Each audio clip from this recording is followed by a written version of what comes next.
డ్వాక్రా గ్రూపులకు లోన్లు మంజూరు చేయకుండా అధికారులు ఇబ్బందులకు గురి చేస్తున్నారని ఆరోపిస్తూ తాళ్లూరు మండలం లక్కవరం గ్రామానికి చెందిన డ్వాక్రా సంఘాల మహిళలు జిల్లా కలెక్టర్ను ఆశ్రయించారు. ప్రభుత్వం డ్వాక్రా సంఘాల మహిళలకు ఆర్థికంగా అండగా నిలిచేందుకు రుణ సదుపాయాలు కల్పిస్తున్నప్పటికీ తమకు లోన్లు అందకుండా సంబంధిత అధికారులు ఇబ్బందులకు గురి చేస్తున్నారని మహిళలు కలెక్టర్ దృష్టికి తీసుకువెళ్లారు.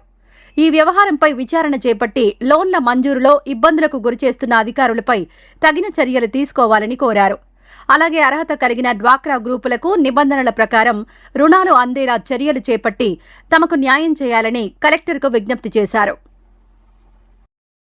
ఈరోజు 3 గ్రూపులని కలెక్టర్ ఆఫీస్ దగ్గరికి వెళ్ళి ఏపీఎం గారు బ్యాంక్ లింక్ లోన్ గురించి, డ్వాక్రా లోన్ గురించి, శ్రీనిధి గురించి వర్క్ చేయట్లేదని పీడీ గారికి కంప్లైంట్ ఇవ్వడానికి వెళ్తే పీడీ గారు అన్నారు, ఏపీఎం గారు ఈ ఇన్ఫర్మేషన్ అనేది మా దాకా తీసుకురాలేదమ్మా అని చెప్పారు. దీని గురించి పై అధికారులతో మాట్లాడి ఎంత త్వరగా అయితే అంత త్వరగా మీకు లోన్లు ఇప్పిస్తామని చెప్పారు. మీకు ఎన్ని నెలల నుంచి రావట్లేదమ్మా?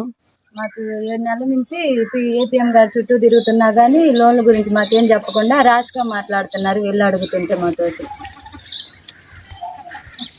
ఏమేమి లోన్లు రావట్లేదు? బ్యాంక్ లింకేజ్ లోన్లు, శ్రీనిధి, శ్రీనిధి, సిఐఎఫ్, ఐడబ్ల్యూఎస్ అవన్నీ వస్తున్నాయా? ఏం రావట్లేదు.